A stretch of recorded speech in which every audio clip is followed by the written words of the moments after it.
What is up, YouTube? Fluttershy RLC here with some Madden 16 Ultimate Team games. We got here the divisional round of the playoffs, and our opponent did not have that good of a team, so he decided he was going to dashboard, so we're going to get the win. I'm glad that they took that out, so, it kind of keeps people from dashboarding less, because, hey, for all, that kid, could have played me and could have beat me. But this guy's team, it's a totally different story. He's got Night Train Lane, Mean Joe Green, and Rondé Barber. Okay, all right. So we might be taking a little bit of an exit here from the playoffs. And wait, this kid's really calling. This dude's really doing an onside kick at the start of the game. Like, dude, that you're gonna be in for one of those kind of games, all right? And I guess really quick, to get away from the video, I cannot stand it. Now maybe this is just me. I cannot stand it when someone that has a ridiculously stacked team, they have to play like complete douchebags. Like I'm talking like nano blitzing, glitching out routes. They just have to play like the biggest douche. They just have to play like douchebags, and I don't understand it. Like you already have this ridiculously stacked team. Why do you also have to play like a douchebag? How come you can't just play straight up? And it just goes to show that they can't win just by playing straight up because they're not very good at the game. So they have to do that in order to try and win. But I digress. So we get the touchdown there to open up the game. We still took a little bit of time off the clock, because I don't know what the thought process. I guess thought process is you get the ball back, and if you don't, then if they score, at least they score quick, so they don't take. I don't know. I guess because I guess I follow the actual rules of football, and when I say rules, I mean just like. In the real NFL, you wouldn't do that. You would never do that. So I just don't understand why he did that. But still, he's got the ball now. He's got a damn good team. He's got all legend offensive linemen. He's got flashback Vic, flashback CJ2K, and this dude doesn't even know how to read options. Like anyone with a brain, as Ryan Shazier gets that pick, but anyone with a brain could probably see that.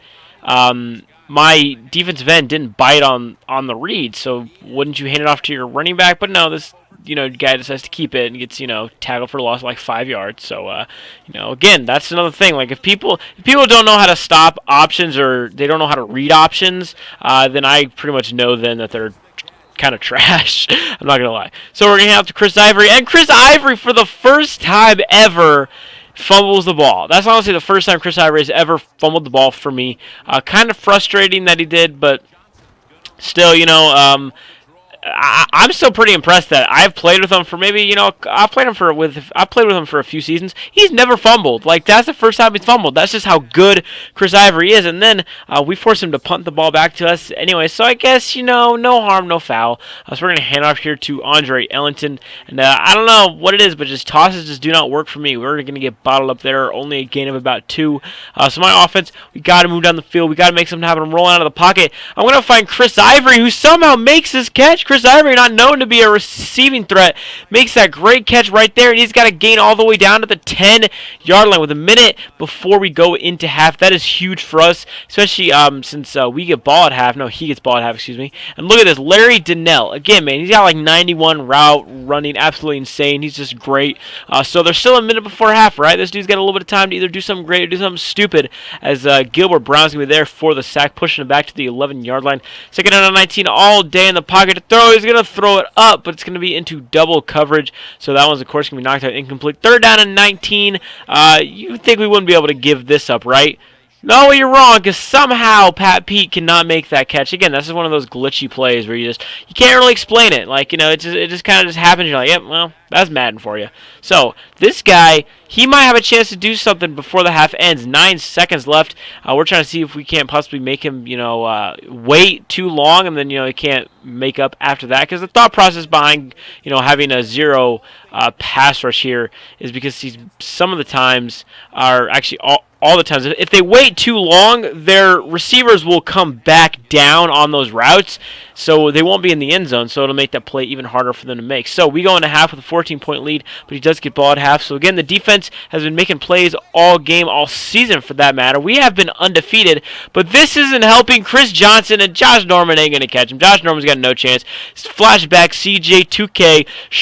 Again, he's in a Titans jersey, showing some signs of that flashback Chris Johnson that the Titans did see. So it's kind of good to see Chris Johnson beasting in a Titans uniform again. And finally, I knew this was going to happen. Finally, the onside kick paid off after my player decided he wasn't going to pick up the ball. He was going to let it bounce off his hands because I have the worst onside kick luck. Trust me. He gets the ball back, and now he has a chance to tie the game. Actually, take the lead because he went for 2 and he got it. So he has a chance to take the lead right here, and that's pretty much what he's going to do right here. Scores a touchdown with Bruce Miller, and then he's going to call another onside kick. Like, wow, I do not get it. Like, stop being such a douchebag. You already have a stacked freaking team that's obviously better than mine. You don't got to play like a douchebag too. But I kind of don't mind when people do this because, I can do it, and I can do it better. And look at Chris Ivory. This is why I love Chris Ivory. He's pretty much just like a baby beast mode. I mean, just look at that. Just how many backs in this game can do that? Like, I mean, seriously, this year is the year of the power back. I know everyone's like, oh, well, you do tosses with 96 speed Dree Archer. No, trust me. Power backs are the way to go this year because I don't know what it is, but someone in the comments yesterday made some kind of comment. I think it was kind of worded like this in the sense that your blockers, they just need kind of like a slow back to develop the blocks. You see, when you have a back that's too fast, they kind of get there too quick, and then the blocking just can't really seem to. It just breaks down. But if you got a slow back, a power back that just can get through the holes, hit the holes, let the blocks develop, I just feel like that just is more beneficial. I just feel like a back like Chris Ivory, he's not that fast, but he can still hit the hole, but he waits for the blocks to develop. And I just feel like with backs like Jamal Charles or Chris Johnson, I personally don't get that. I just don't get blocks to develop like I do with Chris Ivory. So this year, you guys are probably going to see me be using a lot more power backs than I have in recent years. And honestly, that's pretty cool. I'm not too mad about it. And again, how does he catch that? Like, how is that even a catch? I don't know. It's weird. It's confusing. So right here on second down and goal, he's going to score the touchdown there. So the question is he going to tie the game or is he going to go for 2? He's going to go for 2, and hopefully we can stop him. We're not. He's going to get the 2-point conversion. So he takes the lead with 2.5 minutes, man. The perfect season. The season itself is in major jeopardy, and we finally got to take a kick back. The first time I actually got to return a kick.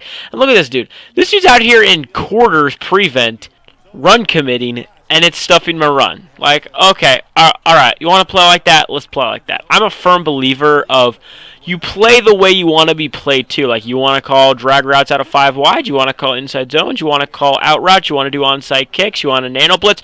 All right, let's play like that there. I can play bum ball too. So, here on second down and 10, we're going to look for Jordy Nelson. It's a pick. No, it's not. It just gets over Rondé Barber's head. Nelson, we dive down. I want to take some time on the clock, but oh my God, we got to take a look at that once this game is over because that was absolutely insane. The Chris Ivory, again, you know what? I'm diving down. It's the conference championship. I ain't taking my chances, right? If I can take down some clock and not give you any times, and plus this dude had horrible clock management, so he didn't save any of his timeout, so I could kneel the clock down and I could take a field goal with 6 seconds left.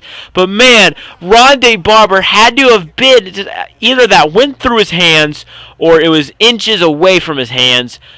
I can't believe it, man. The entire season might have just rested on those inches. We kicked the field goal. There's 4 seconds left. I don't see this dude having a chance to win this game, and it looks like we're going to be going to the Super Bowl. One last play, and again, the point to this is that he's going to be in the pocket too long, as you'll see here in a minute. All these routes are going to start coming back down, so now it's, again, it's just, there's no time, there's just no room. There's not enough miracles in the world that can help this dude right now. He has no chance. This isn't going to win it. And we're going to the Super Bowl. The magical season continues, undefeated still. And I can't believe it, man. We've been having an amazing season. I've been having so much fun playing this season with this team. This is honestly an extremely fun team. I don't know what it is, but I'm really glad that 1.6 million coins I spent, I honestly feel like I bought all the right players because these players, I've been having so much fun playing with them. They've all been working great with me. And personally, I've been loving every moment of it. And it's been so much fun. And we get the win. Oh, man, I still cannot believe that Rondé Barber did not catch that or block it, deflect it, something, man. And who would have knows how that would have shaped the rest of the game had Rondé Barber gotten a hand on that pass. And you guys will see here in a minute just how freaking close that pass was. I mean, talk about threading the needle. Like that hole in the thread was so small. It was ridiculously small. I'm talking like nano millimeter, whatever. I don't know, but you get the point. There was such a small window, and we were just able to just barely thread it through there. But again, GG to my opponent. Kind of did play like a D-bag with a stacked team, which I definitely don't like. But hey, you know what? It's whatever. We win. I really don't care as long as we win the game. It's when I lose is when I'm mad about it, to be honest. You know, I think that's the same with all Madden players. You're mad at the people that play like this when you lose. When you beat them, you know, you really don't care. So, yeah, but again, just look at this run by Chris Ivory. You can just see just the way he just hits the holes. He follows the blocks, lets the blocks develop, and it's awesome. And then right here.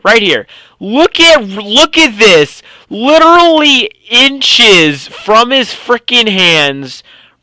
And that's what this season balanced on, was that right there. I'll see you guys in the next one. I'm Fluttershy. Peace out. And as usual, have a great day.